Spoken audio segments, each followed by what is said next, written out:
আর আল্লাহ পাক তো ওয়াদা করেছেন নবী সাল্লাল্লাহু আলাইহি ওয়াসাল্লামকে মেরাজের রাতে যে তোমার উম্মতের যে কোনো ব্যক্তি যদি শিরক না করে আমার সামনে হাজির হয় আমি তাকে মাফ করে দেব। একটা হাদিসে কুদসির মধ্যে এটাও আছে, হে আদম সন্তান, তুমি যদি আসমান এবং জমিন সমপরিমাণ গুনাহ নিয়ে আমার সামনে দাঁড়াও কিন্তু আমার সাথে কাউকে শরীক করনি, তাহলে আমি আল্লাহ তোমার সামনে আসমান জমিন সমান ক্ষমা নিয়ে দাঁড়াবো। আবার নবী সাল্লাল্লাহু আলাইহি ওয়াসাল্লাম সুপারিশ করবেন যার অন্তরে এক জাররা পরিমাণ ঈমান থাকবে তারা জান্নাতে যাবে। তাহলে কি কারণে 1999 জন মানুষ জাহান্নামে যাবে? উত্তরটা দেন দেখি। তাদের আমল নামে কিসের পাপ থাকতে পারে? কিসের? এটা বোঝার জন্য কি পিএইচডি করার দরকার আছে? এখন দেখেন, কিছু মানুষ আছে যারা বলছে যে ঈসা ইবনে মারিয়াম আল্লাহর সন্তান, নাউজুবিল্লাহ।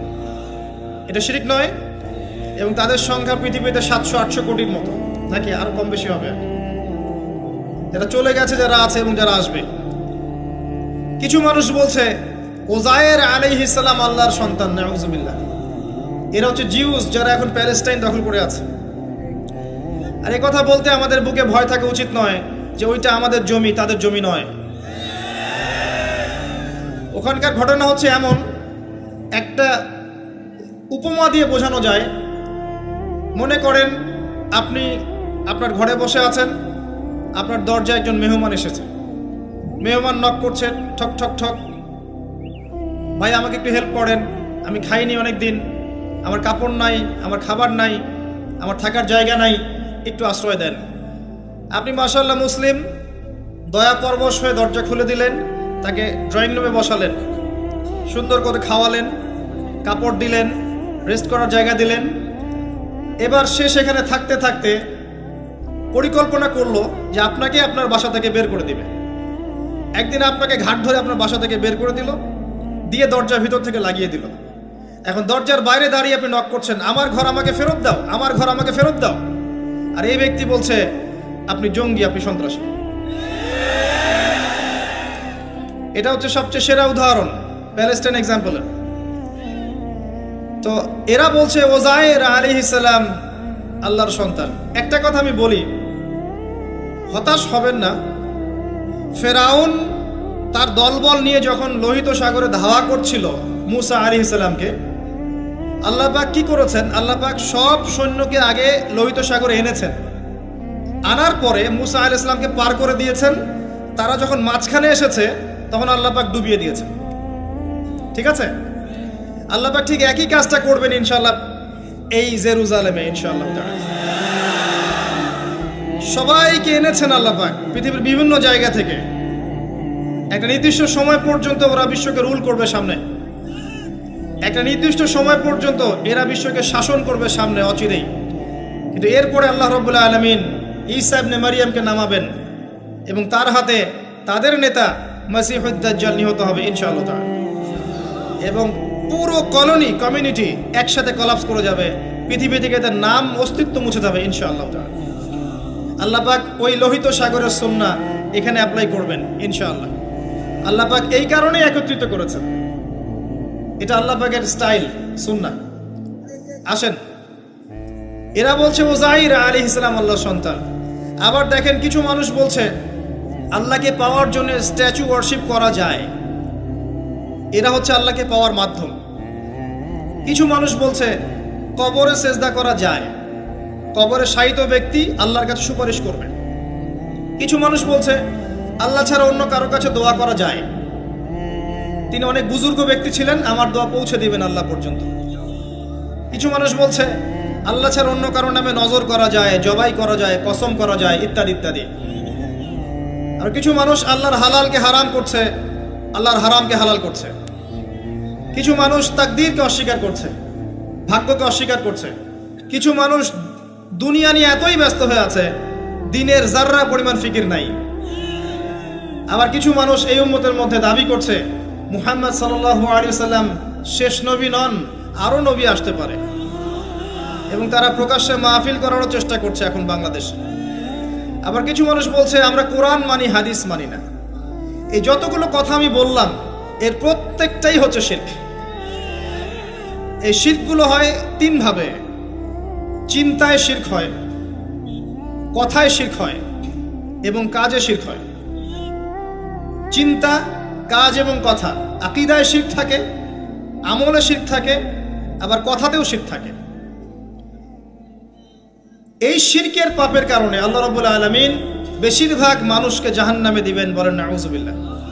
কিন্তু কারো আমল নামায় যদি শিরকের পাপ না থাকে, শিরক থেকে তওবা করে যে কোনো পাপ নিয়ে সে কবরে যায়, 99% সম্ভাবনা আছে এই মানুষকে আল্লাহ পাক মাফ করে দিবেন।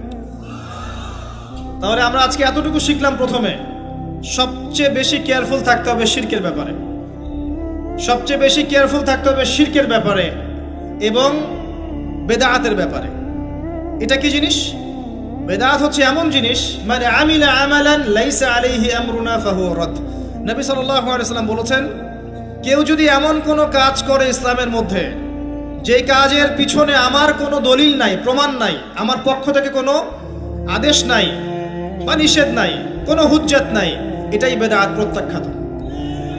মানে আপনার প্রতিটা কাজ হতে হবে শুধুমাত্র নবী সাল্লাল্লাহু আলাইহি ওয়াসাল্লামের সুন্নাহ মতো। এই জায়গায় নতুন কোনো পদ্ধতি চালু করলে আপনি বেদাতি হয়ে যাবেন। বেদাতির পরিণতি কি? তার সমস্ত আমলগুলোকে আল্লাহ পাক ধুলো বানিয়ে দিবেন। দলিল সূরা ফুরকান, সবকিছু বলার সময় পাচ্ছি না মাহফিলে। আরো কি? আরো আছে।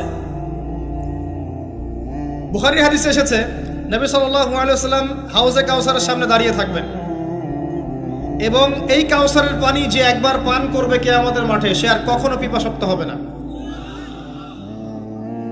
নবী সাল্লাল্লাহু আলাইহি ওয়াসাল্লাম পানি পান করাবেন উম্মতকে, হঠাৎ পর্দা পড়ে যাবে। আল্লাহ নবী বলবেন, ইন্নাহুম মিন্নি, এরা তো আমার উম্মত। পর্দা পড়ে গেল কেন?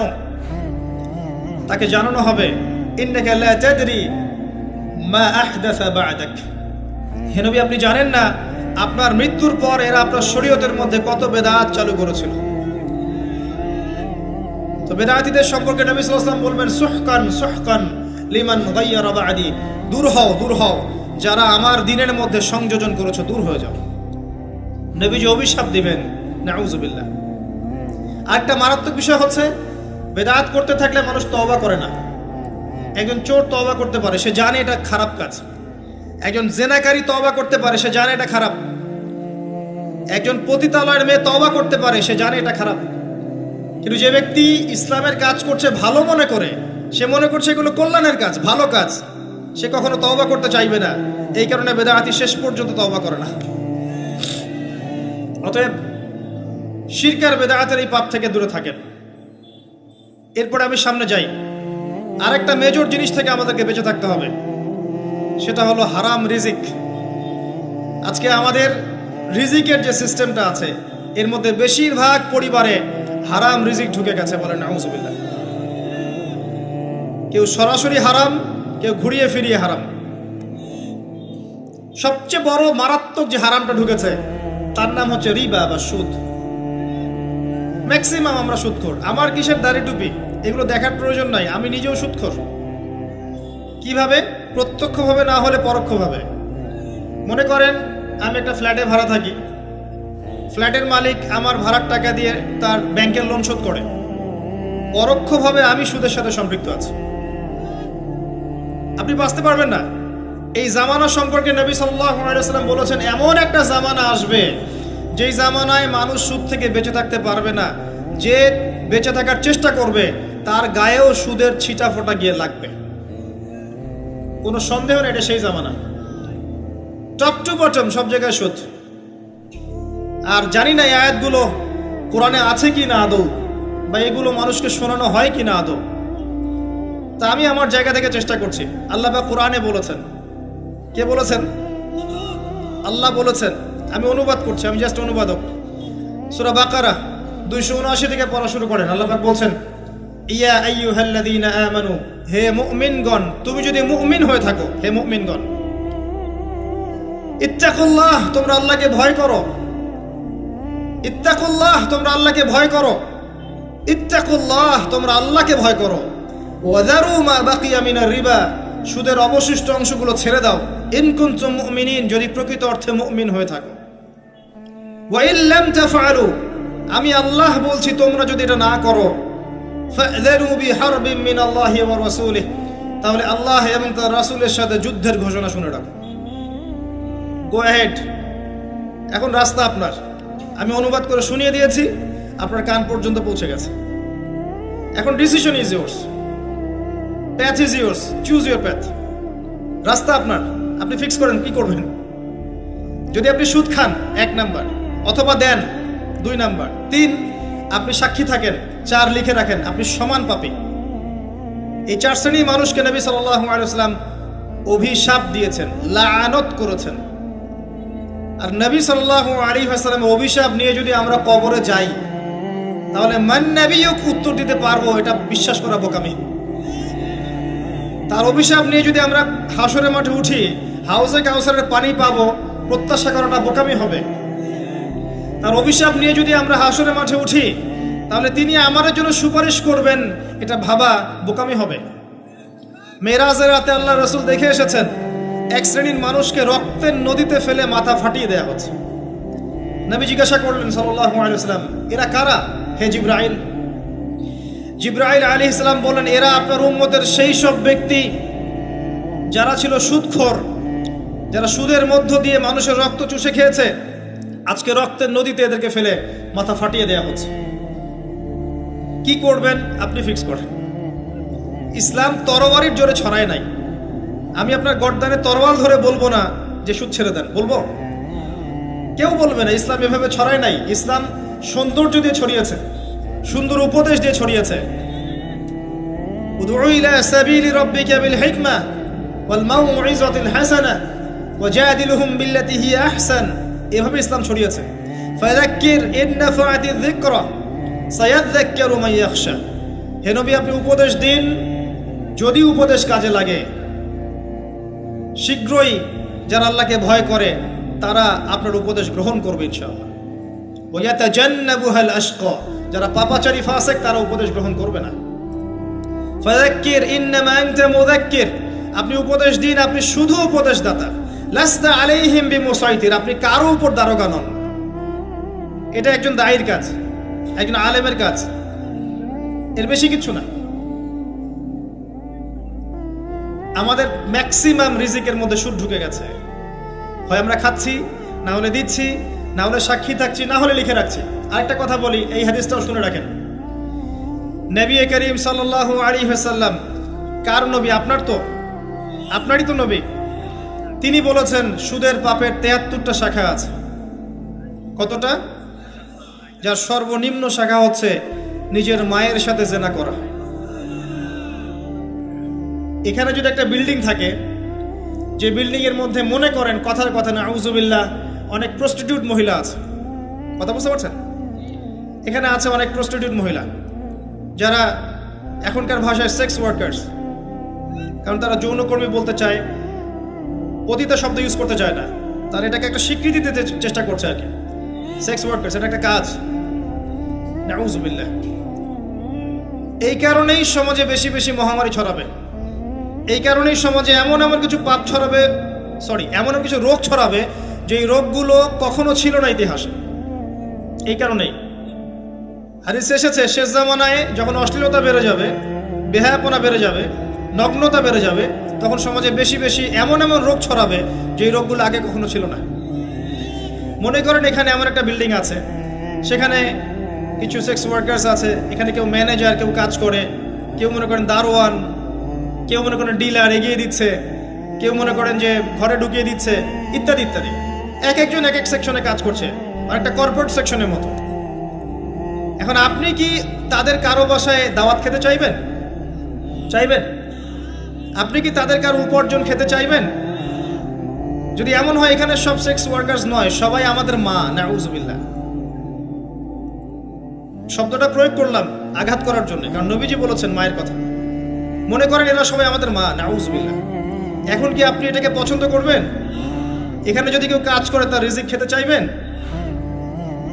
রিবার মধ্য দিয়ে আমরা এগুলো করছি, কোনো ফিকির নাই, যায় আসে না কাজ কারো কিছু, দিব্যি খাচ্ছে। যখন দেখবেন পাপ করতে করতে করতে করতে আমার মনের মধ্যে কোনো রিয়াকশন হচ্ছে না, তখন বুঝে নেবেন কলব মরে গেছে, ডিস্ট্রয়, ডেডার্ড। হ্যাঁ, একজন মুমিনের পরিচয় হচ্ছে ছোট ছোট পাপ তার কাছে পাহাড়ের মতো মনে হবে, আর একজন ফাসিকের পরিচয় হচ্ছে বড় বড় পাপ তার কাছে মাছির মতো মনে হয়, তাড়ালেই চলে যায়। আরো আছে, সহিহ বুখারীর একটা হাদিসে নবীজি বলেছেন, যে ব্যক্তি 1 দিরহাম সুদ খায় সে যেন 36 বার জেনা করেছে।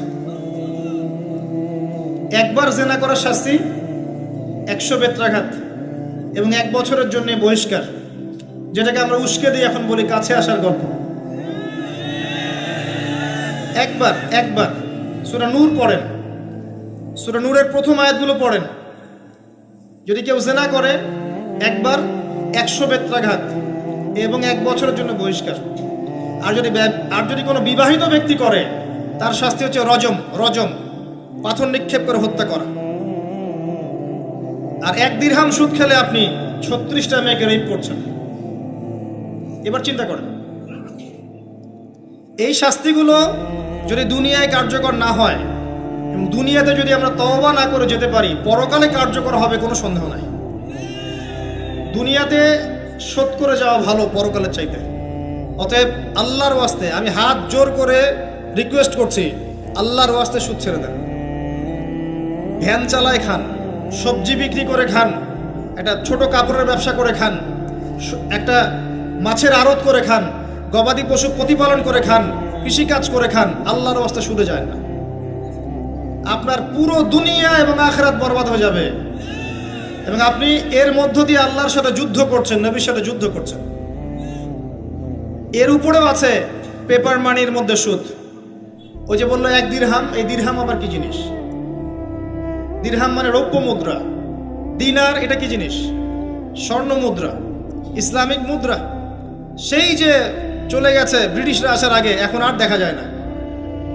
একটা গোল্ড কয়েন যার মূল্যটাকে ইকোনমিক্সের ভাষায় বলে ইন্ট্রিনসিক ভ্যালু। এই ভ্যালুটা এই স্বর্ণ মুদ্রার ভিতরেই থাকে। একটা পেপার মানির ভ্যালু, ইন্ট্রিনসিক ভ্যালু এর ভিতরে থাকে না, এর বাইরে থাকে, যেটাকে আপনি নিয়ন্ত্রণ করতে পারবেন, কমাতে পারবেন, বাড়াতে পারবেন। আর এর সাথে যখন পেট্রো ডলার অ্যাড হয়েছে তখন তো মাশাআল্লাহ জুলুম আরো উপরে উঠে গেছে। আর যারা পেট্রো ডলার সিস্টেম চালু করেছে, এইসব ভোগবিলাসী আরবদেরকে আমরা বলি এরা হচ্ছে আমিরুল মুমিনিন, নাউজুবিল্লাহ, সুবহানাল্লাহ।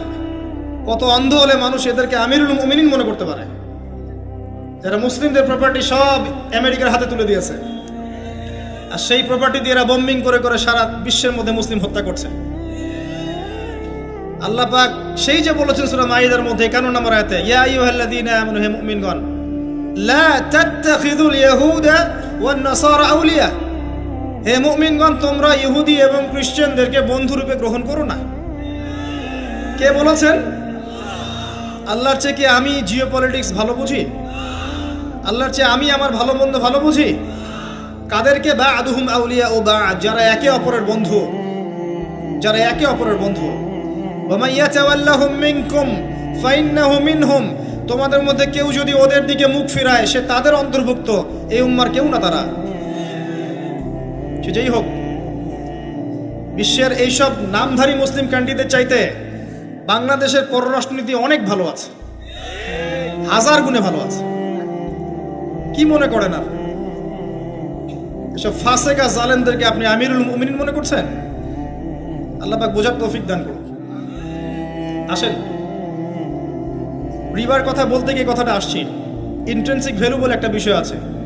এত ডিটেলস বিষয় মাহফিলে বলা সম্ভব না, এতটুকু বলবো যে ইনশাআল্লাহু তাআলা আপনি যদি আপনার সম্পদকে সাস্টেইনেবল অ্যাসেটে রূপান্তরিত করেন, আগামী দিনগুলোতে আপনি ইনশাআল্লাহ জিতবেন, আদারওয়াইজ হেরে যাবেন।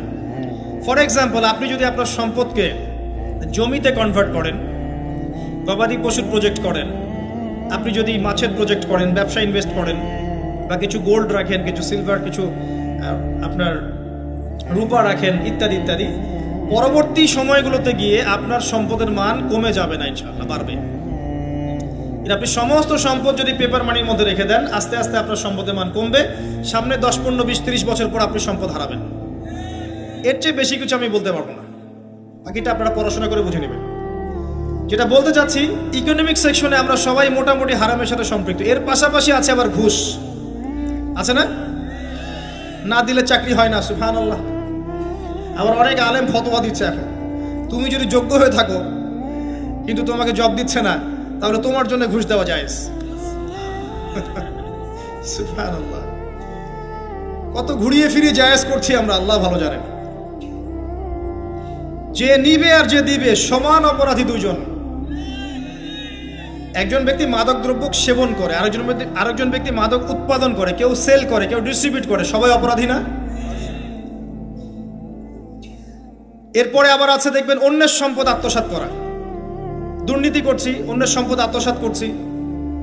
অনেক সময় দিনের লেবাজেই, ধার্মিকতার লেবাজেই মানুষের সম্পদ লুটে পুটে খাচ্ছে। কত মাজার কাছে যায় দেখেন মানুষের সম্পদ কিভাবে লুটে খাচ্ছে, আল্লাহ ভালো জানে। ওখানে যত মোমবাতি জমা পড়ে, এগুলো বিক্রি করলে মনে একটা পদ্মা সেতু হবে, আল্লাহ ভালো জানে। বেশি বলে ফেলাইছে মনে হয়। যাই হোক, এমন অনেক জায়গা আছে গরু ছাগল দিচ্ছে, মাশাআল্লাহ মানতের টাকা দিচ্ছে। এই যে কয়দিন আগে দেখলাম একটা চ্যানেলেই দেখলাম, দান বাক্স খুলেছে, কোটি কোটি টাকা বের হচ্ছে এখন থেকে। জি, আমি মনে করতে পারছি না, বাট আমি দেখেছিলাম। তো না, ঠিক আছে, মসজিদে টাকা দিতে পারে মানুষ, সমস্যা নাই। আমি বলছি এমন জায়গা যেখানে আল্লাহর সাথে শিরক হচ্ছে। বিষয়টা হচ্ছে আমরা ধর্মের লেবাজে অনেক সময় মানুষের সম্পদ লুটে পড়ে খাচ্ছি না? অনেক মুসলিম আছে যারা বোনের সম্পত্তির অধিকার দেয় নাই। আল্লাহ রাস্তায় সময় দিয়ে আসে, চিল্লা দিয়ে আসে, বলছে যে আমার বোন তো আমাকে সম্পত্তি দান করে দিয়েছে, মাশাআল্লাহ। তার মানে কেমনে দান করছে ভাই? তো বলে আমি ওকে বলছি তুই যদি আমাকে দিস তো সওয়াব হবে। তো দিয়ে দিচ্ছে, মাশাআল্লাহ। তা বললাম যে আপনি মরার আগে ওটা তাকে সওয়াবের আশায় দিয়ে দিয়েন, এই অবস্থায় মরেন না। আমরা অনেক সময় ধর্মের লেবাজেও মানুষের সম্পদ আত্মসাৎ করি, কোনো সন্দেহ নাই। আল্লাহ পাক আমাদেরকেও হেফাজত করুন, আমিন। এক কথায় বলতে চাই প্রিয় ভাইয়েরা, পরিবারের মধ্যে হারাম রিজিককে ঢুকতে দিয়েন না। হারাম রিজিক ঢুকলে পরে আপনার ইবাদত কবুল হবে না। আপনি ছোটখাটো কিছু করেন, হালাল রিজিক খান, অল্পতে আল্লাহ পাক সন্তুষ্ট হয়ে যাবেন ইনশাআল্লাহ তাআলা। আল্লাহ পাক তো বেশি কিছু চান না আমাদের কাছে। আল্লাহ পাক কি চান? আমরা তাকে ভালোবাসি, আমরা তার জন্য আমাদের ইবাদতগুলো ঢেলে দেই, তার সাথে শিরক না করি, তার নবীর সুন্নাহ মতো চলি, একটু হালাল খাই, একটু পর্দা করি, বাচ্চা কাচ্চাদেরকে ইসলামী আদর্শে বড় করি, পরিবারের আদর্শটা একটু ঠিক করি। এত বেশি কিছু কি আল্লাহ পাক চান আমাদের কাছে? আল্লাহ পাক কি আমাদের কলার ধরে জিজ্ঞাসা করবেন দুনিয়াতে ইসলামী খেলাফত কায়েম করে আসো নাই কেন? বলবেন? বলবেন না, এটা বলবেন না আল্লাহ পাক আমাদেরকে। কিন্তু যাকে আল্লাহ পাক ওই ক্ষমতা দিয়েছেন তাকে বলবেন তোমাকে ক্ষমতা দিয়েছিলাম, তুমি কেন করো নাই? কথা বুঝতে পারছেন? সবার জন্য সবকিছু না, আমরা সাধারণ মানুষ। সাধারণ মানুষের জন্য সাধারণ কাজগুলো যথেষ্ট।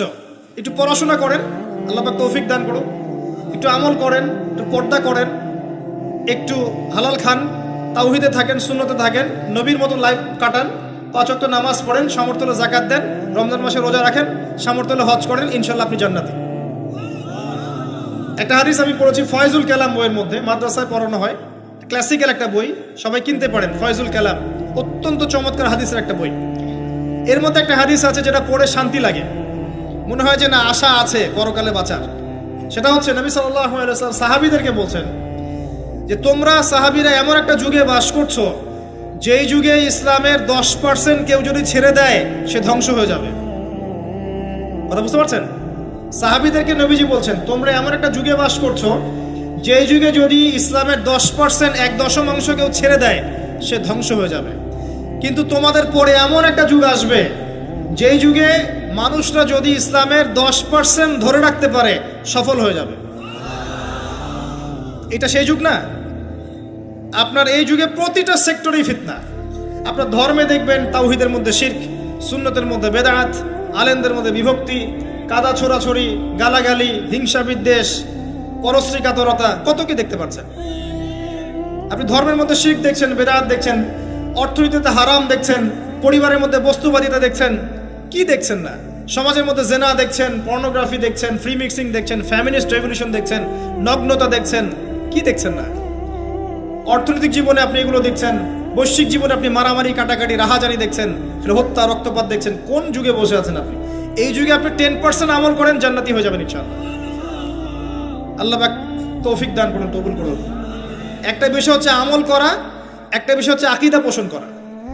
আমি যদি আকীদা পোষণ করি যে ইসলামের মধ্যে, কোরআন এবং সুন্নাহর মধ্যে প্রতিটা বিষয়ের সমাধান আছে, এটা যদি আপনি বিশ্বাস করেন, এরপরে অল্প আমল করেন, কোনো সমস্যা নেই ইনশাআল্লাহ। কারণ আপনার আকীদা ঠিক আছে। আপনি আমল করতে পারেন নাই, কিন্তু আকীদা ঠিক ছিল। আপনি মেনে নিয়েছেন লা ইলাহা ইল্লাল্লাহ, কোনো ইলাহ নেই আল্লাহ ছাড়া, মুহাম্মাদুর রাসূলুল্লাহ, কোরআন হুজ্জাতুল্লাহ, কোরআন আল্লাহর হুজ্জাহ, সুন্নাহ তরিকাতুন নবী, এটা আল্লাহর নবীর তরিকা। এগুলোর মধ্যে সব কিছুর সমাধান আছে, এটা আপনি মেনে নিয়েছেন মন থেকে। এবার আমল করতে গিয়ে আপনি পারছেন না।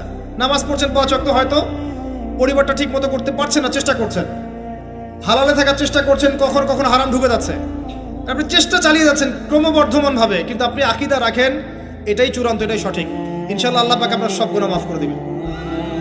আর একজন ব্যক্তি আকীদাই রাখে না, সে মনে করে ইসলাম ওই যুগে চলতে, ওই যুগে চলে না। সে মনে করে কোরআন এবং সুন্নাহ সবকিছু নাই, আমার মস্তিষ্ক প্রসূত বুদ্ধি সবকিছু। কেউ মনে করে সায়েন্সই সবকিছু, কেউ মনে করে মানব রচিত বিধানই সবকিছু। কেউ যদি এগুলোকে চূড়ান্ত মনে করে, তখন আমল আর কাজে আসবে না। এই বাতিল আকীদা নিয়ে বেশি বেশি আমল করেও লাভ নাই। আকীদা আগে স্পষ্ট করতে হয়, পরিষ্কার করতে হয়। আল্লাহ পাক আমাদেরকে পরিচ্ছন্ন আকীদা দান করুন, আমিন। রিজিকের ব্যাপারে প্রিয় ভাইরা সচেতন হয়ে যান। এরপরে চলে আসেন একটা মৌলিক জায়গায় আসবো, ফ্যামিলি। এখানে মা বোনরা আছেন, এখানে অনেক যুব সমাজের তরুণ তরুণীরা আছে, আমাদের পিতৃস্নেহ পিতৃমহ অনেক আমাদের পিতামহরা আছেন। এটা একটা ভালো সুযোগ এই পরিবার সম্পর্কে দুটো মৌলিক কথা বলার জন্য। আমি অনেক দিন থেকে চাচ্ছিলাম এমন একটা পরিবেশ।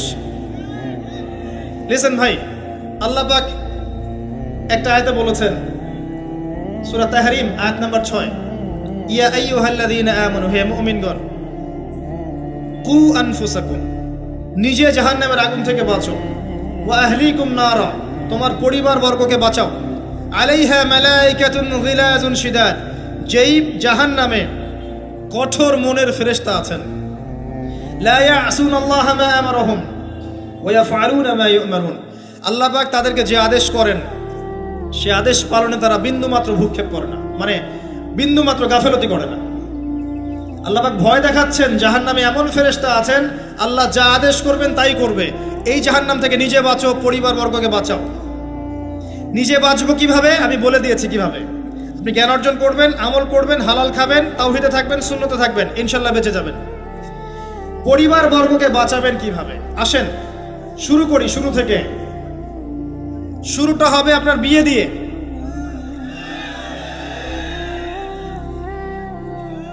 এত এক্সাইটেড হওয়ার কিছু নাই, কারণ এটা এমন একটা বিষয় যেটা করেন নাই বলে এক্সাইটমেন্ট বাড়ছে, করার পরে পস্তাতেও পারেন। এটা এমনই দিল্লি কা লাড্ডু, যে খাবে সেও পস্তাবে, যে খাবে না সে বেচারাও পস্তাবে।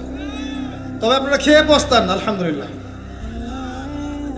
এমনভাবে শুরু করেন না পরিবারটা যে আপনি একজন তরুণী, আপনি একজন তরুণ, বিয়ে করছেন, বিয়ের সময়ে দিনদারিতা বাদ দিয়ে অন্য কিছু দেখতে যায় না। যদিও বা অর্থ সম্পদ, বংশমর্যাদা, সৌন্দর্যের কথা হাদিসে এসেছে, হাদিসটা এমন নয় যে তোমরা 4টা গুণ দেখেই বিয়ে করবে, এমন নয়।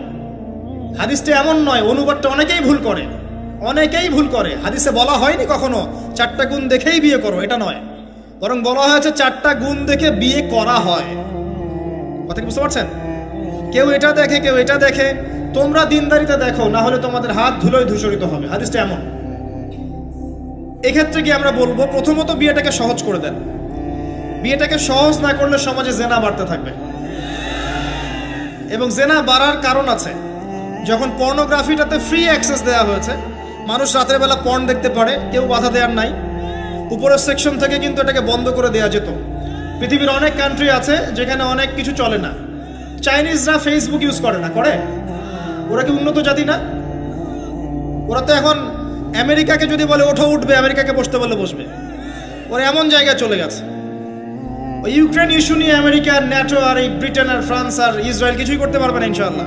বিকজ এখানে একটা বড় অ্যালায়েন্স আছে চায়না এবং রাশিয়ার, কিছুই করতে পারবে না। বরং এর উদ্দেশ্য, যে উদ্দেশ্যে এটা কাজ করেছিল তারা, এটা তো সফল হবে না তারা ইনশাআল্লাহ। আজকের টপিক এটা না, আমি এদিকে যাচ্ছি না। মূল বিষয়টা হচ্ছে যে সহজ করতে হবে বিয়েটাকে। উপযুক্ত বয়স হয়ে গেলেই একটা উপার্জনের সোর্স খুঁজবেন আগে। বেকার অবস্থায় বিয়ে করতে যায় না, উপার্জনের সোর্স খুঁজবেন, তারপরে আপনি আপনার পরিবারকে বলবেন আমার বয়স হচ্ছে, আমাকে বিয়ে দাও। এবার আসেন, বিয়ের সময় দিনদারিতা ছাড়া অন্য কিছু দেখতে যায় না। এরপরে যদি সে সুন্দর হয় বা সুন্দরী হয় বা ভালো বংশের হয়, অথবা দেখা যায় যে ভালো টাকা পয়সা ওলা ইত্যাদি ইত্যাদি, এটা আপনার নূরুন আলা নূর, এটা বোনাস। কিন্তু এগুলো যদি নাও থাকে, শুধু দিনদারিতা থাকে, আপনি রাজি হয়ে যান। পরিবারের কর্তাদেরকেও বলবো যে মেয়ে বিয়ে দেওয়ার সময় ছেলের টাকা পয়সা দেখতে যায় না, ছেলের স্ট্যাটাস দেখতে যায় না বেশি বেশি, পরে দেখবেন এই মেয়ে ওর ঘরে গিয়ে পস্তাচ্ছে। আর ছেলের পিতাদেরকেও বলবো, ছেলেকে যখন বিয়ে দিবেন, একটা মেয়েকে কিনে নিব আর সাথে কিছু যৌতুকের টাকাও নিব, এই টেন্ডেন্সি নিয়ে বিয়ে করতে যায় না। ওই বিয়েতে বারাকা বেশি, যেখানে খরচ কম, যেখানে বেশি হট্টগোল নাই। চট্টগ্রাম অঞ্চলের বিয়ের মতো না, একটা বিয়েতে মনে হয় 40-50 লাখ টাকা খরচ করে ফেলায়। গেটই সাজাবে বলে 4-5 লাখ টাকা খরচ করে। সুবহানাল্লাহ। এই 5 লাখ টাকা দিয়ে, এই 5 লাখ টাকা দিয়ে আর মনে হয় 10টা-20টা পরিবারকে বিয়ে দেওয়া যাবে। হ্যাঁ, লোহার আংটি দিয়ে বিয়ে করেছে সাহাবী। লোহার আংটিও নাই তোমার বাসায়? বলছে না ইয়া রাসূলুল্লাহ, লোহার আংটিও তো নাই আমার বাসায়। তাহলে কি করবা? কোরআনের কয়টা সূরা জানো? যে এই সূরাগুলো জানি, এগুলো শিখিয়ে দিও, যাও, মোহর হয়ে গেছে। কত সহজ বিয়ে, কত সহজ। আর এখন যেটা হয়, মেয়ে খুঁজবে দিনদার বিল গেটস, আর ছেলে খুঁজবে দিনদার ক্যাটরিনা। কথা বুঝতে পারছেন? প্রিয় ভাইয়েরা, দিনদারি থেকে প্রাধান্য দেন, আর কিচ্ছু না। আপনি সফল হবেন ইনশাআল্লাহ, শান্তি পাবেন। এবং বিয়ের পরে আল্লাহর পক্ষ থেকে একটা ভালোবাসা আসবে। যদি আপনি দেখেন যে আপনার স্ত্রী খাদিজা রাদিয়াল্লাহু আনহার মতো, আয়েশা রাদিয়াল্লাহু আনহার মতো, হাজেরা আলাইহিস সালামের মতো সবর করেনেওয়ালা, যে আপনাকে দিনের পথে এগোতে সাহায্য করে, তাহলে আর অন্যদিকে চোখ দেওয়ার দরকার নাই, রাজি হয়ে যান। এরপর আপনার পরিবার শুরু। এখানে উভয়ের মাঝে হৃদ্যতা, ভালোবাসা থাকতে হবে। তবে আরেকটা কথা বলে রাখি, সবাই মনোযোগ দিয়ে কথাটা শোনেন। একটা পরিবারের ভিত্তি শুধু ভালোবাসা দিয়ে টিকে থাকে না। একটা পরিবারের ভিত্তি টিকে থাকে আপোষের বিশ্বাসের উপরে। একে অপরকে বিশ্বাস করতে শিখতে হবে, একে অপরকে শ্রদ্ধা করতে হবে, একে অপরের সম্মান দিতে জানতে হবে। আপনাকে আপনার স্ত্রীকে আপন মনে করতে হবে, আপনাকে আপনার স্বামীকে আপন মনে করতে হবে। বাইরের মানুষ আপন নয়, এরা আপন আপনার। একজন একজন লেবাস, পোশাক।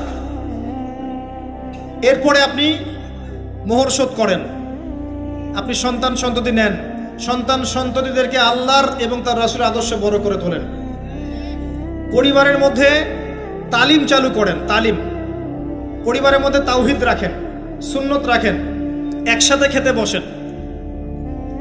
স্ত্রীকে হাদিয়া দেন, স্ত্রীকে গিফট দেন, তাকে মাঝে মাঝে ঘুরতে নিয়ে যান, তাকে নিয়ে রিফ্রেশমেন্টে যান, তাকে সময় দেন, তাকে টাইম দেন, তাকে সময় দেন। নবী সাল্লাল্লাহু আলাইহি ওয়াসাল্লাম আয়েশা রাদিয়াল্লাহু আনহার কোলে মাথা রেখে কোরআন তেলাওয়াত করতেন। তার সাথে চাঁদনি রাতে দৌড়েছেন এবং চাঁদ দেখেছেন, সফর করেছেন, রাতের বেলা হেঁটেছেন, সময় দিয়েছেন, খালি পায়ে হেঁটেছেন। সময় দেন। এখন এমন একটা অবস্থা যে পুরুষদেরকে মনে করা হয় যে তারা হচ্ছে মানি মেকিং মেশিন, তারা খালি টাকা পয়সা মেক করবে, আর স্ত্রীরা হচ্ছে ওই চুলা ঠেলবে সারাদিন। আমরা এমন মনে করে নিই আর কি। আবার এই যে ফ্যামিনিস্ট রেভলিউশন যখন থেকে আসছে, ফ্যামিনিস্ট রেভলিউশন কি জিনিস? দাজ্জালের ফলোয়ার্স আর কি, যে মেয়েদেরকে আপনি ঘরে রাখতে পারবেন না।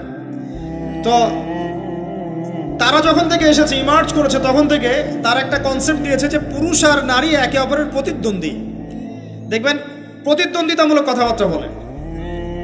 স্বামীর মুখের উপর তর্ক করতে যাবেন না। স্বামীকে বাইরের অনেকগুলো বিষয় ফেস করতে হয়।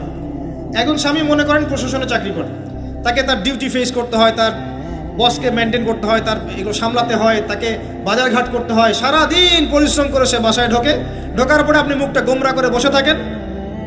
স্বামী আহলান সাহলান করেন না, তাকে একটু আদর করেন না, মহব্বত করেন না, তো অটোমেটিকলি তো আপনার দিক থেকে তার মনটা চলে যাবে অন্যদিকে। স্বাভাবিক। আপনি আপনার স্বামীর জন্য সাজেন না, বাইরের মানুষের জন্য সেজে গুজে আপনি মার্কেটে যান। প্রবলেম সেগুলা। এরা মনে করে স্বামী স্ত্রী একে অপরের প্রতিদ্বন্দ্বী, অথচ এরা একে অপরের পরিপূরক, একে অপরের পরিপূরক। উভয় হৃদ্যতা ভালোবাসায় পরিবার গড়ে ওঠে। যে পরিবারের মধ্যে হৃদ্যতা ভালোবাসা আছে, ওই পরিবারের বাচ্চা কাচ্চারা দেখবেন বড় আলেম হবে, বড় নেতা হবে, বড় কিছু হবে ইনশাআল্লাহ। যেখানে এগুলো নাই, ওই সন্তানরা বড় হয় হতাশার মধ্যে, কাজের বুয়ার কাছে, ডে কেয়ার সেন্টারে। এরা তো বড় হয়ে জঙ্গি হবে, সন্ত্রাসী হবে, স্বাভাবিক। ভালো প্যারেন্টিং দিতে পারে নাই। এরকম না বিষয়টা। সময় দিতে হবে, একে অপরের দায়িত্ব বুঝতে হবে, আপোষের মধ্যে বিশ্বাস থাকতে হবে, ভালোবাসা থাকতে হবে এবং সবরের মানসিকতা থাকতে হবে। মেয়েদের ব্যাপারে বলাই হয়েছে তারা বাঁকাহার, অতএব চাপ দিতে যায় না, ভেঙে যাবে। চাপ দিতে যায় না, ভেঙে যাবে। ওই অবস্থায় ছেড়ে দিলে ওই অবস্থায় থেকে যাবে। একটা কথা আমি বলি, আমি শিখেছি আমার লাইফ থেকে, আল্লাহ পাকের প্রতিটা সৃষ্টি এক একটা রূপক মেসেজ দিচ্ছে। জানেন, রাবার গাছ দেখেছেন? রাবার গাছ, যে গাছ থেকে রাবার হয়, গাছটাকে দেখবেন পরিচ্ছন্ন, গাছটা পরিষ্কার। যে নিজে পরিষ্কার করে সে নিজেও পরিচ্ছন্ন। জমিনের মধ্যে দেখবেন মৃত জমিন, বৃষ্টি পড়লো, সজীব হয়ে উঠল, সবুজ ধান ক্ষেত। এই সবুজ ধান ক্ষেতটা আপনার যৌবন, আস্তে আস্তে ফসল হবে। এই ফসল হওয়ার টাইমটা হচ্ছে আপনার পৌরত্ব। এরপরে ফসলটা কেটে ফেলা হবে। এই ফসলটা আপনার ভালো কাজ, আমল সালেহ, এটাকে রেখে দেওয়া হবে। বাকিটাকে হলুদ বর্ণের যে খড়কুটা, এটাকে জ্বালিয়ে দেওয়া হবে। এই যে ধান গজালো, একটা সিজন গেল, এর মধ্যে আপনার দুনিয়ার জীবনের হায়াতের রূপকতা আছে। জি, পাহাড়কে দেখেন, পাহাড় বিশালতা নিয়ে দাঁড়িয়ে থাকে। ওর গায়ে যতই ঢিল মারেন, লাথি মারেন, সমালোচনা করেন, সে নড়বে না তার জায়গা থেকে। থাকবে, সে ওর জায়গায় স্টিল থাকবে, কিন্তু সে শান্ত থাকে, সে চিল্লাফাল্লা করে না। তাই যারা সাহসী, বীর, তারা বেশি কথা বলে না, শান্ত থাকে। যারা পাহাড়ের মতো দৃঢ়, ওরা বেশি কথা বলে না। সাগরকে দেখেন, বিশাল সাগর, কক্সবাজারে যান, সাগরকে বিশাল সাগর গর্জন করছে, ভিতরে অনেক সম্পদ, অনেক মাখলুক আছে। আপনি সামনে গিয়ে দাঁড়ান, বিনয়ের সাথে আপনার পা ধুয়ে দিবে, কোনো অহংকার করবে না। প্রতিটা সৃষ্টি আল্লাহ পাকের এক একটা মেসেজ দেয়। ঠিক মেয়ে মানুষও একটা মেসেজ দেয়। কি মেসেজ? আল্লাহ পাক মানুষকে সবচেয়ে সুন্দর করে সৃষ্টি করেছেন, আর মানুষের মধ্যে মেয়েদেরকে সবচেয়ে বেশি সুন্দর করে সৃষ্টি করেছেন। আল্লাহ পাকের সবচেয়ে সুন্দর সৃষ্টি হচ্ছে মেয়েরা, এবং তারা খুব নরম হয়, নরম, প্রজাপতি ধরার মতো। প্রজাপতিকে ধাপ করে ধরতে পারবেন না আপনি। শক্ত করে ধরতে গেলে প্রজাপতি নষ্ট হয়ে যাবে, মরে যাবে। প্রজাপতিকে কোমলভাবে ধরতে হবে। ঠিক মেয়েদের সামনেও আপনার কোমল থাকতে হবে। বেশি হার্ড হতে যাবেন, শেষ। আমি আপনার গার্লফ্রেন্ডের সামনে কোমল হতে বলি নাই, আপনার ওয়াইফের সামনে হতে বলেছি। কোমল থাকলে আপনি জিতে যাবেন। দেখবেন দুনিয়ার চিল্লাফাল্লা করছে আপনার বাসায়, আপনি চুপচাপ আছেন, পাহাড়ের মতো কোমল আছেন। 5 মিনিট পর দেখবেন নিজেই ঠান্ডা হয়ে এসে বলছে, আচ্ছা সরি, ভুল হয়ে গেছে। আর যদি আপনি চিল্লাফাল্লার কাউন্টার দিতে যান, তাহলে দেখবেন সুটকেস গোছানো শেষ, বাবার বাড়ি চলে গেছে। ডিল করা খুব ডিফিকাল্ট। এখানে আপনাকে খুবই সবরের পরিচয় দিতে হবে। আল্লাহ পাক বোঝার তৌফিক দান করুন। আর আমরা মা বোনদেরকে রিকোয়েস্ট করব, 4টা মূলনীতি মেনে কাপড় চোপড় পরবেন। আপনার কাপড়টা এমন হবে না যে কাপড়টা পরলেও অঙ্গ প্রত্যঙ্গ দেখা যায়, বোঝা যায়, এমন হবে না। কাপড়টা এমন হবে না এত টাইট ফিটিং যে আপনার অঙ্গের উঁচু নিচু অবয়ব বোঝা যায়, এমন হবে না। কাপড়টা এমন হবে না যেটা অমুসলিমদের পোশাক, আর কাপড়টা এমন হবে না যেটা পুরুষদের পোশাক। এই মূলনীতিগুলো মেনটেন করে কাপড় পরবেন ইনশাআল্লাহ। এছাড়াও মেয়েদের কথায় পর্দা আছে, চলনে পর্দা আছে, ওঠা বসায় পর্দা আছে। নামাজ পড়ার সময় তাদেরকে কিছুটা শালীনভাবে নামাজ পড়তে হয়। তাদের চোখের দৃষ্টির মধ্যে পর্দা আছে। এগুলো কে শিখাবে এখনকার মেয়েদেরকে? সবসময় বিজি দেখবেন, নতুন কোন সিরিয়াল আসছে, নতুন কোন ফ্যাশন আসছে, নতুন কোন পার্লারে কি আসছে, কোন কাটিং আসছে, কোন নায়িকা আসলো। ওই যে বাংলাদেশে কোন এক নায়িকা আসছে, তাই নিয়ে মিডিয়াতে এমন তোলপাড়, মনে কি নাকি একটা অবস্থা। আল্লাহর কাছে তোমার কি মূল্য আছে? হে, আল্লাহর কাছে তোমাদের কি মূল্য আছে? তোমরা কি 5 ওয়াক্ত নামাজ পড়ো? তোমরা কি পর্দা করো? তোমাদের মধ্যে হায়াবোধ কিছু আছে? তোমরা মানুষকে ভালো কিছু শেখাও, সমাজকে ভালো কিছু দাও, শালীন কিছু দাও, আল্লাহর কাছে তোমাদের কি মূল্য আছে? নবী সাল্লাল্লাহু আলাইহি ওয়াসাল্লাম তো জাহান্নাম দেখে এসে এই কথাটাই বলেছেন, আমি জাহান্নাম দেখে আসলাম, সেখানে বেশিরভাগ অধিবাসী হচ্ছে মেয়ে, নারী। কি কারণ? তারা এমন কাপড় চোপড় পরে বাইরে ঘুরতো, যেই কাপড় পরেও তারা নগ্ন থাকতো। আমি কি ব্যাখ্যা করতে হবে? আপনি দেখতে পারেন না? এবং তারা স্বামীর সাথে কুফরি করত। সারা জীবন স্বামী যদি তাদের ভরণ পোষণ দেয়, ভালোবাসে, মহব্বত করে, তাদের জন্য জীবনটা ক্ষয় করে ফেলে, এক পর্যায়ে গিয়ে বলবে সারাটা জীবন তোমার কাছে কিছুই পাইলাম না। বাস্তব। এগুলোর কারণে মেয়েরা বেশি বেশি জাহান্নামে যাবে। এবং তারা মানুষ মারা গেলে মাতম করে, বুক পিঠ চাপড়ায়, এই কারণে যাবে। এবং তর্ক লাগলে অভিশাপ দেয় বেশি, এই কারণে যাবে। আল্লাহ পাক আমাদের মা বোনদেরকে হেফাজত করুন। তবে একটা হাদিস আছে সুসংবাদের। নবী সাল্লাল্লাহু আলাইহি ওয়াসাল্লাম বলেছেন, একজন নারী যদি 4টা কাজ করতে পারেন, জান্নাতের যে কোনো দরজা দিয়ে ইচ্ছা প্রবেশ করতে পারবেন। 1 নাম্বার 5 ওয়াক্ত নামাজ, 2 নাম্বার রমজান মাসে সওম, 3 নাম্বার আপনার লজ্জাস্থানের হেফাজত অর্থাৎ খাস পর্দা, এবং 4 নাম্বার আপনার স্বামীর আনুগত্য। ফ্যামিনিস্ট আকীদার মেয়ে হলে আনুগত্যকে দাসত্ব মনে করে, স্বামীর আনুগত্যকে তারা দাসত্ব মনে করে। স্বামী কে? স্বামীর সম্মান বোঝেন আপনি? স্বামী কে? যার ব্যাপারে নবী সাল্লাল্লাহু আলাইহি ওয়াসাল্লাম বলেছেন, আমি যদি আল্লাহ ছাড়া অন্য কাউকে সেজদা করতে বলতাম, তাহলে মেয়েদেরকে বলতাম তারা যেন স্বামীদেরকে সেজদা করে। আপনাকে আমি কিভাবে বুঝাবো স্বামী কে, স্বামীর মর্যাদা কোথায়? এগুলো কি ইসলাম মেয়েদেরকে ডমিনেট করছে এগুলো দিয়ে? কেন? এই স্বামী আপনার জন্য সারাটা জীবন ক্ষয় করে ফেলে। একটা চোর পর্যন্ত, একটা চোর, একটা করাপ্টেড মানুষ, দুর্নীতিগ্রস্ত মানুষ, সে চুরি করে, দুর্নীতি করে এনে বাচ্চাকে খাওয়ায়। একটা ধর্ষক পর্যন্ত ওর মেয়েকে আদর করে। পুরুষ মানুষ কি জিনিস কেমন করে বুঝবেন? সারাটা জীবন ক্ষয় করে ফেলায়। যদি আপনি তার আনুগত্য করেন, তার সামনে সুন্দর মতো থাকেন, তার কথার সাথে তর্ক না করেন, ভালোবাসা দিয়ে থাকেন, আপনার জন্য সে জীবন দিতে প্রস্তুত থাকবে। এরকম পুরুষ মানুষ। আপনাদেরকে কেউ চোখ তুলে তাকালে ওর চোখ তুলে ফেলাবে, এরকম পুরুষ মানুষ। আর এখন তো পরিস্থিতি ডিফারেন্ট। বাসায় পুরুষ বাইরের ছেলের সাথে ফোনে প্রেম হয়ে গেছে, পালায় চলে গেছে, বিয়ে করে ফেলছে। দেখবেন বাসায় স্ত্রী আছে, বাইরের মেয়ের সাথে প্রেম করে বিয়ে করা শেষ। বিয়ে করলে সমস্যা নেই, ব্যভিচার করে ফেলছে। বিয়ে সে করতেই পারে, সে যদি সমতা রক্ষা করতে পারে, সেটা তার ডিফারেন্ট ইস্যু, এটা অন্য ইস্যু।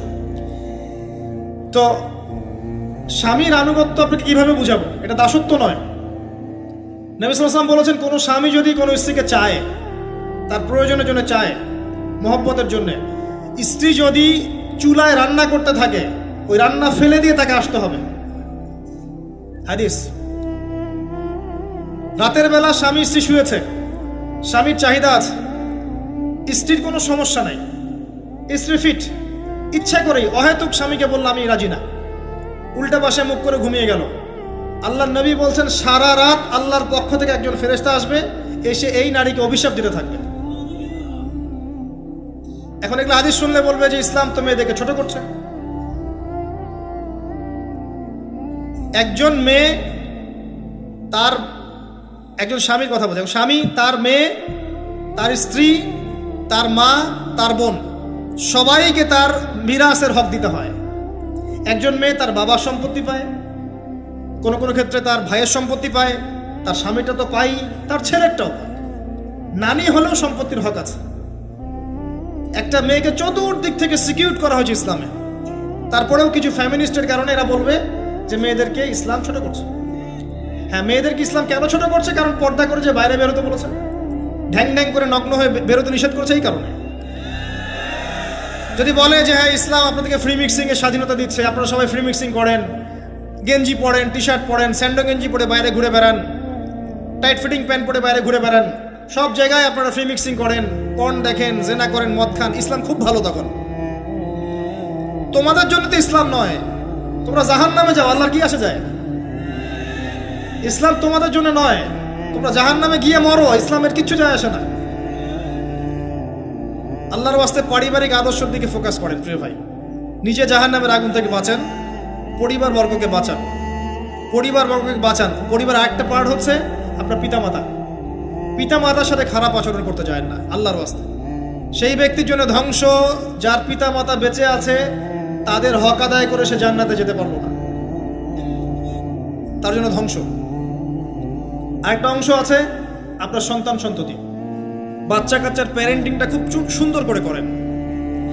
যখন আপনি স্ত্রীর সাথে মিলন করতে গিয়েছেন তখন দোয়া পড়েন, আল্লাহুম্মা বিসমিল্লাহি আল্লাহুম্মা জান্নিবনা শাইতান ও জান্নিবি শাইতান মা রাযাকতানা। আমার মনে হয় এখনকার জেনারেশন যেগুলো আছে ফাসেক, মাদক সেবন করে, পর্নোগ্রাফিতে আসক্ত, ইয়াবাখোর, স্মাগলিং করছে, চুরি করছে, হাবিজাবি, ধর্ষণ করছে, আমার মনে হয় না তাদের পিতামাতা তাদেরকে জন্ম দেওয়ার সময় এই দোয়াগুলো পড়েছিল। কারণ পিতামাতাকে দোয়া পড়লে ওই সন্তানকে শয়তান স্পর্শ করতে পারে না। সন্তান হবে, সন্তান ছেলে হোক মেয়ে হোক, আপনার এটা নিয়ে মন খারাপ করার কিছু নাই। একজন কন্যা সন্তানকে লালন পালন করে সৎপাত্রে পাত্রস্থ করলে এই মেয়ে পরকালে আপনার জন্য জাহান্নামের আগুন থেকে ঢাল হয়ে যাবে। যার কাছে 2জন মেয়ে আছে, 2টা মেয়েকে সে ভালো করে মানুষ করেছে, নবী সাল্লাল্লাহু আলাইহি ওয়াসাল্লাম বলছেন সে জান্নাতে আমার সাথে এমন করে থাকবে, এইভাবে। কেউ যদি বিধবার দায়িত্ব নেয়, সেও নবী সাল্লাল্লাহু আলাইহি ওয়াসাল্লামের সাথে এইভাবে থাকবে। এতিমের দায়িত্ব নেয়, এইভাবে থাকবে। ফ্যান্টাসিতে ভুগছেন, একটা এতিম মেয়েকে বিয়ে করেন, একটা অসহায় তালাকপ্রাপ্ত মেয়েকে বিয়ে করেন, একটা বিধবা মেয়ে যার স্বামী মারা গেছে, কেউ নাই দেখার, তাকে বিয়ে করেন, তারপরে বোঝা যাবে আপনার মধ্যে কতটুকু দিন আছে।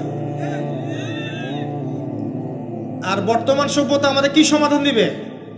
সবাই যদি দিনদার একটা করে ক্যাটরিনা খোঁজে, এই এতিম, এই বিধবা, এই যাদের দেখার কেউ নাই, এই মেয়েগুলা কি রাষ্ট্রের সম্পত্তিও থাকবে? এদের দায়িত্ব কে নিবে? পুরুষরা যদি দায়িত্ব না নেয়, কে দায়িত্ব নিবে? এখন কেউ যদি ওদের দায়িত্ব নিতে যায়, তখন তাকে আবার খারাপভাবে উপস্থাপন করা হয়, এই ব্যক্তির মনে হয় চরিত্র খারাপ। কিন্তু এদিকে বাইরে 10টা জেনা করে বেড়াচ্ছে, কোনো সমস্যা নাই, এগুলো উস্কায়। এইসব জাহেলদের জন্য ইসলাম নয়। ইসলামের প্রতিটা বেসিক ফান্ডামেন্টাল মানবতার কল্যাণের জন্যই। এগুলোকে ফরজ করা হয়নি, আপনি নফল, আপনার সামর্থ্য থাকলে আপনি করতে পারেন, না করলে কোনো সমস্যা নেই। কেউ যদি করে যে ইসলাম পরিপূর্ণরূপে পালন করার চেষ্টা করছে, এটার উপরে আমল করার চেষ্টা করছে, তাহলে আপনি তাকে ক্রিটিসাইজ করছেন কেন? কি সমস্যা আপনার? আরেকটা পার্ট হচ্ছে সন্তান সন্ততি। বাচ্চা কাচ্চাকে ছোটবেলা থেকেই মানুষ করতে হবে এমনভাবে যাতে করে বড় হয়ে এরা এই উম্মার খালেদ এবং ওমর হতে পারে। বাচ্চা ছোট বাচ্চাকে আপনি ভালো খাবার দেন, মায়ের স্নেহ দেন, বাবা মার সাথে রাখেন, একটু গ্রাম্য পরিবেশে নিয়ে গিয়ে তাকে বড় করেন। কেন বলছে কথা? এখানে পরিবেশ সুন্দর থাকবে, সে দৌড়াবে ধুলার মধ্যে, মাঠের মধ্যে খেলবে, সুন্দর ভাষা শিখবে। এরপরে তাকে ভালো প্রতিষ্ঠানে পড়ান। প্রতিষ্ঠানটা এমন হবে যে প্রতিষ্ঠানে জেনারেল শিক্ষা, ইসলামিক শিক্ষা একসাথে দেয়া হচ্ছে, সে সব শিখবে। আমার ছেলে কোরআনে হাফেজও হবে, আমার ছেলে ডক্টরও হবে, ইনশাআল্লাহ। এভাবে করে তোলে। আধুনিক হন, মাথাটা খাটান, ব্যাকডেটেড মানসিকতা বাদ দেন। বিশ্বটা এগিয়ে গেছে, আমাদেরকে এগিয়ে যেতে হবে। একমুখী জ্ঞান দিয়ে আপনি কিচ্ছু করতে পারবেন না এই যুগে। দ্বিমুখী শিক্ষার একটা হারমোনিয়াস কম্বিনেশন দরকার। আমাকে কোরআন জানতে হবে, সায়েন্সও জানতে হবে, নাহলে আমি সায়েন্স দিয়ে কোরআনকে ব্যাখ্যা করতে পারবো না, কোরআন দিয়েও সায়েন্সকে ব্যাখ্যা করতে পারবো না। জানতে হবে, আমাদেরকে শিখতে হবে, পড়তে হবে, প্রচুর পড়তে হবে। বাচ্চাদেরকে ছোট থেকে বড় করেন এভাবে। আস্তে আস্তে গিয়ে দেখবেন তারা যখন কিশোর, তাদের বন্ধু বান্ধবের সার্কেল দিকে খেয়াল রাখেন। আপনি বাবা হিসেবে তার বন্ধুর মতো আচরণ করেন, মা হিসেবে তার সাথে বান্ধবীর মতো আচরণ করেন, তার সাথে ক্লোজ হন, তার সমস্যাগুলো জানার চেষ্টা করেন। তাকে ফ্রি মিক্সিংয়ের মধ্যে পড়াশোনা করতে দিবেন না, না হলে স্কুল লাইফে সতীত্ব হারিয়ে ফেলবে। অনেক সময় অনেক মেয়ে আছে স্কুল লাইফে সতীত্ব হারিয়ে ফেলেছে, কলেজ লাইফে যেতে যেতে প্রস্টিটিউশনে চলে গেছে, অনেক মেয়ে আছে। এগুলো টপ সিক্রেট না, এগুলো সব ওপেন সিক্রেট। এখন ঘরে ঘরেই সমস্যা, মানুষ লজ্জায় বলতে পারে না। যে কটা মিডিয়া আসে এগুলো তো আমরা জানি, ঘরে ঘরেই সমস্যা ঢুকে গেছে, মানুষ লজ্জায় বলতে পারে না। ছোট ছোট বাচ্চা মেয়েদেরকে পর্যন্ত রেপ করা হচ্ছে এখন। এটা সেই ফ্যামিলিস্ট রেভলিউশনের কারণেই হচ্ছে। যত বেশি জেনাকে উস্কে দেওয়া হবে, তত বেশি ধর্ষণ বাড়বে। ধর্ষণ বাড়তে বাড়তে এক পর্যায়ে বাচ্চাদেরকে ধর্ষণ করা বাড়বে। এরপরে কি হবে জানেন? এরপরে মানুষ সমকামী হবে বেশি বেশি, ছেলে ছেলের সাথে। নাউজুবিল্লাহ। তারপরেও কি হবে বলে যাচ্ছি, এরপরে আরো একটা ধাপ আসবে, যখন মানুষ গবাদি পশুর সাথে জেনা করবে। দেখে নিয়েন, এগুলো হাদিসে এসেছে, এমনি এমনি বলছি না, মানুষ এগুলো করবে। বাচ্চা কাচ্চাকে বড় করেন, ভালো খাবার দেন, ওকে খেলাধুলা করতে দেন। ও যত বেশি খেলাধুলা করবে ও শরীরটা ক্লান্ত হবে, তখন খাবে ভালো, বেশি খাবে, ব্রেন শার্প হবে, ওকে ওর নেতৃত্ব দেওয়ার যোগ্যতা অর্জন হবে। ওকে খেলাধুলা করতে দেন। আপনার মেয়েকে মেয়েদের ব্যাচ একটা পুরুষ টিচার পড়াচ্ছে, ওই ব্যাচে আপনি মেয়েকে পড়তে দিয়েন না। একটা কোচিংয়ের ভাইয়া বাসায় এসে আপনার মেয়েকে প্রাইভেট পড়াবে গোপন কক্ষে, এগুলো করতে দিয়েন না। পরে আপনার মেয়ের ইজ্জত চলে গেলে আপনি হামাও করবেন, তখন আপনি অ্যাক্সেস করে দিচ্ছেন, জেনার সুযোগ দিচ্ছেন। শয়তান উস্কে দিবে, শয়তান তো চাচ্ছেই জেনা করাতে। মেয়েদেরকে মেয়েদের পরিবেশে পড়ান, ছেলেদেরকে ছেলেদের পরিবেশে পড়ান। ওরা বড় হোক, ম্যাচিউরড হোক, যখনই বিয়ের বয়স হয়ে যাবে দ্রুত বিয়ে দিয়ে দেন। বিয়ের পরে না পড়াশোনা করুক। বিয়ের পর পড়াশোনা করে অনেকে বড় আলেম হয়েছে, অনেকে বড় জাতির নেতাও হয়েছে। আমাদের জাতির পিতার ইতিহাস দেখেন, কত বছর বয়সে তিনি বিয়ে করেছিলেন, ইতিহাস দেখেন। একজন প্রেমময়ী নারী যদি পাশে থাকে, একজন ব্যক্তি বিশ্ব জয় করতে পারে। এই যে প্রমাণ দেখিয়ে দিয়েছে, করেন নাই? এরকম আগেকার মানুষদেরকে দেখবেন, ম্যাচিউরড হয়ে গিয়েছেন, বিয়ে করেছেন, এরপরে স্ত্রী পাশে ছিল, বিশ্বকে ডিল করেছে, নেতৃত্ব দিয়েছে। এই বিষয়গুলোতে খেয়াল রাখেন। পরিবারে হারাম ঢুকতে দিয়েন না। পরিবারটাকে ইসলামিক মূল্যবোধে গড়ে তোলেন। কু আনফুসাকুম ওয়া আহলিকুম নারা, এই হাদিসের উপর আমল করেন। আল্লাহ পাক তৌফিক দান করুন, আমিন। এরপরে বড় বিষয়গুলোতে যাবেন আপনি ইসলামের খেদমত, ইসলামের প্রচার, ইসলামের প্রসার, Islamic association, Islamic NGO, Islamic হাবিজাবি, এগুলোর দিকে আপনি পরে যাবেন। আগে বেসিকগুলো ঠিক করবেন। এই কাজগুলো যদি আমরা করতে না পারি, তাহলে আল্লাহ পাক ওই যে বলেছে সূরা আরাফ 179 প্রথমে বলেছে, ওর অন্তর্ভুক্ত হয়ে যাব। তাদের পাপ কি ছিল? তারা যে বেশি বেশি জাহান্নামে গেছে, কি পাপ ছিল? 1 নাম্বার, লাহুম কুলুবুন লা ইয়াফকাহুনা বিহা, ওদের কলব ছিল, উপলব্ধি করেনি। ওয়ালাহুম আযানুন লা ইয়াসমাউনা বিহা, কান দিয়েছিলাম শোনেনি। ওয়ালাহুম আ'য়ুনুন লা ইউবসিরুনা বিহা, চোখ দিয়েছিলাম দেখেনি। উলাইকা কাল আনআম, এরা হচ্ছে গবাদি পশুর মতো। বাল হুম আদাল, বরং তার চাইতেও নিকৃষ্ট। ওয়া উলাইকা হুমুল গাফিলুন, এরা হচ্ছে গাফিল সম্প্রদায়। আল্লাহ পাক আমাদেরকে যাবতীয় গাফিলতি থেকে হেফাজত করুন, আমিন।